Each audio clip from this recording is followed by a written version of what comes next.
کسی نے آزمانا ہے تو آزما لے، کسی کا باپ بھی پاکستان پر آنچ نہیں لا سکتا ہے۔ مارکہ حق میں جو انڈیا نے دیکھا وہ ہماری مجموعی پاور پوٹینشل کا 10-15% ہی تھا۔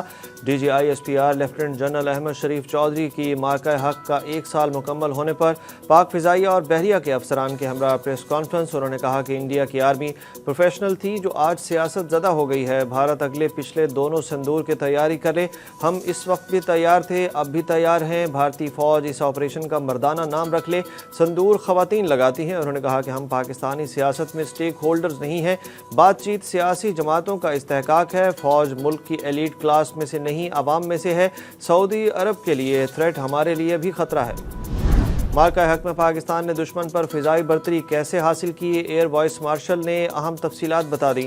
Year vice marshal Tariq Mahmood Ghazi نے کہا کہ مارکہ حق کے دوران بھارت کے 8 طیارے مار گرائے، سکور 8-0 رہا۔ تباہ کیے گئے بھارتی طیاروں میں 4 رفال، ایک SU-30، ایک MiG-29 اور ایک میراج 2000 شامل تھا، جبکہ ایک جدید اور مہنگا خودکار فضائی نظام بھی نشانہ بنایا گیا۔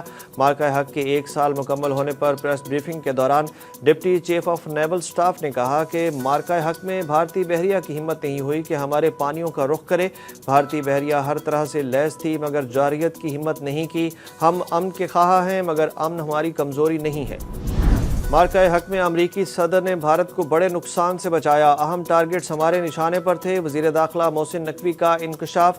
پریس کانفرنس میں محسن نقوی نے کہا کہ مارکہ حق میں پاکستان کو اللہ تعالیٰ کی خصوصی مدد حاصل رہی جس کے وہ خود عینی شاہد ہیں۔ ملٹری سیکریٹری نے صدر پاکستان آصف علی زرداری سے کہا کہ آپ بنکر میں چلے جائیں۔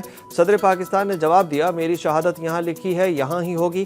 محسن نقوی نے کہا کہ پاکستان کے جوابی اقدامات کے بعد انڈیا کو سفید جھنڈا لہرانا پڑا اور جنگ بندی کی اپیل کرنا پڑی۔ فیلڈ مارشل سید عاصم منیر کا کردار کلیدی تھا۔ فیلڈ مارشل کی لیڈرشپ پر یقین رکھیں، رزلٹ اچھا ملے گا۔ ایران کی جانب سے امریکی تجاویز پر ثالثوں کو آج جواب دیے جانے کا امکان۔ امریکی محکمہ خارجہ کے ترجمان کے مطابق ڈونلڈ ٹرمپ امریکی عوام کے لیے ایک اچھی ڈیل کرنے جا رہے ہیں، کوئی بھی ہمیں جلد بازی میں ایک خراب معاہدے کے لیے مجبور نہیں کر سکتا۔ امریکی صدر ٹرمپ نے کہا کہ ایران کے ساتھ جنگ جلد ختم ہو جائے گی، ہم اسے ایٹمی ہتھیار نہیں رکھنے دے سکتے۔ دوسری جانب ایرانی صدر نے کہا کہ امریکہ نے ہمیشہ مذاکرات کے دوران پیٹھ میں چھرا گھونپنے جیسا رویہ اپنایا۔ پاسداران انقلاب کے سابق سربراہ اور ایران کے نئے رہنما کی مشیر محسن رضائی نے کہا کہ ایران جوہری معاملے پر کسی سے مذاکرات نہیں کرے گا اور آبنائے ہرمز پر کنٹرول ایران ہی کے پاس رہنا چاہیے۔ ایران نے جنوبی کوریائی بحری جہاز پر دھماکے میں ملوث ہونے کی تردید کر دی۔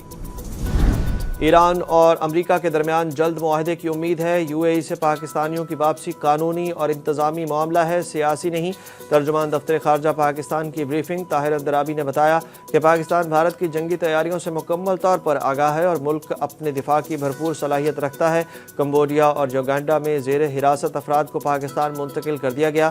انہوں نے کہا کہ UAE سے پاکستانیوں کی ملک بدری کے پیچھے کوئی سیاسی وجہ نہیں، یہ صورتحال بڑی حد تک UAE میں شاہی عدالت کی معافی سے پیدا ہوئی جس نے قید میں بند افراد کی رہائی اور وطن واپسی کو ممکن بنایا۔ امریکہ سے جنگ کے بعد نئے ایرانی سپریم لیڈر آیت اللہ مجتبی خامنئی کی پہلی اہم ملاقات کی تفصیلات سامنے آ گئیں۔ ایرانی میڈیا کے مطابق تہران میں تجارتی نمائندوں سے گفتگو کرتے ہوئے ایرانی صدر مسعود پزشکیان نے بتایا کہ سپریم لیڈر کے ساتھ ان کی ملاقات 2.5 گھنٹے تک جاری رہی۔ یہ ملاقات نہایت دوستانہ پرسکون ماحول میں ہوئی جس میں براہ راست اور کھلے انداز میں گفتگو کی گئی۔ ایرانی صدر کا کہنا تھا کہ اس ملاقات میں سب سے زیادہ جس چیز نے انہیں متاثر کیا وہ سپریم لیڈر کا طرز گفتگو، رویہ اور مسائل کو دیکھنے کا انداز تھا۔ 190 ملین پاؤنڈز کیس میں عمران خان کی سماعت ملتوی کرنے کی استدعا منظور کر لی گئی۔ اسلام آباد ہائی کورٹ کے چیف جسٹس سرفراز ڈوگر نے ریمارکس دیے کہ عمران خان اور بشریٰ بی بی کے وکلاء کو آخری موقع دے رہے ہیں، ہم کیس کی حساسیت مد نظر رکھتے ہوئے التوا کی درخواست منظور کر رہے ہیں، امید ہے آئندہ سماعت پر کیس کی کارروائی آگے بڑھے گی۔ بانی PTI اور بشریٰ بی بی کے وکیل بیرسٹر سلمان صفدر آج عدالت پیش نہیں ہوئے۔ پیٹرولیم مصنوعات کی قیمتوں کے حوالے سے عوام کے لیے بری خبر، پیٹرول کی قیمت میں مزید اضافے کا امکان۔ میڈیا رپورٹس کے مطابق پیٹرول کی قیمت میں 4.75 روپے فی لیٹر اضافے کا امکان ہے، جبکہ ہائی سپیڈ ڈیزل کی قیمت میں معمولی رد و بدل متوقع ہے۔ اضافے کی بڑی وجہ عالمی مارکیٹ میں پیٹرول کی فری آن بورڈ قیمت میں اضافہ بتایا جا رہا ہے، جو $139 سے بڑھ کر $143 فی بیرل ہو گئی ہے۔ بجلی صارفین کو بل پر بتایا جائے گا کہ اس ماہ کتنی سبسڈی ملی۔ بجلی تقسیم کار کمپنیوں نے صارفین تک سبسڈی اور سہولت پہنچانے کے لیے نیا قدم اٹھا لیا۔ ترجمان پاور ڈویژن کا کہنا ہے کہ صارفین کو بجلی کے بل پر QR کوڈ سکین کر کے لنک پر رجسٹریشن کرنا ہوگی۔ رجسٹریشن یقینی بنانا اس لیے ضروری ہے کہ بجلی کم استعمال کرنے والے خاندانوں کو ریلیف ملتا رہے۔ دوسری جانب پاکستان نے IMF کو 200 یونٹس تک بجلی استعمال کرنے والوں کو دی جانے والی عمومی سبسڈی ختم کرنے کی یقین دہانی کرائی ہے۔ DG خان میں افسوسناک واقعہ، اسکول میں کلاس کی چھت گرنے سے 4 طلبہ جاں بحق اور متعدد زخمی ہو گئے۔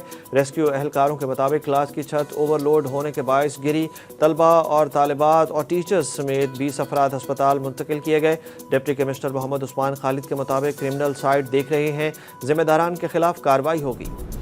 کراچی کی سڑکوں پر کام کرتے ہوئے منظر عام پر آنے والے اظہر میمن کی زندگی نے غیر متوقع موڑ لے لیا۔ سوشل میڈیا پر وائرل ہونے والی ویڈیوز کے بعد انہیں پاکستان ٹیلی ویژن کارپوریشن میں BS16 کی ملازمت کی پیشکش کر دی گئی۔ اظہر میمن نے IBA کراچی سے MBA کی ڈگری حاصل کی تھی۔ حالات نے انہیں کراچی کی سڑکوں پر مزدوری پر مجبور کر دیا تھا۔ اظہر میمن کی وائرل ویڈیو کے بعد وفاقی وزیر اطلاعات عطا تارڑ نے ان سے ملاقات کی، جس کے بعد ان کی پیشہ ورانہ معاونت کے لیے اقدامات کیے گئے۔ سوشل میڈیا پر اظہر میمن کی آفر لیٹر کے ساتھ تصویر بھی تیزی سے وائرل ہو رہی ہے۔ مصنوعی ذہانت کی مذہب میں انٹری، دنیا کا پہلا راہب روبوٹ متعارف کرا دیا گیا۔ میڈیا رپورٹس کے مطابق جنوبی کوریا کے پہلے راہب انسان نما روبوٹ نے بدھا کے یوم پیدائش سے کابل سیول کے ٹیمپل میں تقریب میں بطور راہب رکن کے شرکت کی۔ راہب روبوٹ کو گابی کا نام دیا گیا۔ 2024 میں بنگلہ دیش نے پاکستان میں بہت اچھی کرکٹ کھیلی، ہم یہاں اس کا بدلہ لینے نہیں آئے۔ قومی ٹیسٹ ٹیم کے کپتان شان مسعود کی ڈھاکہ میں پہلے ٹیسٹ میچ سے قبل پریس کانفرنس۔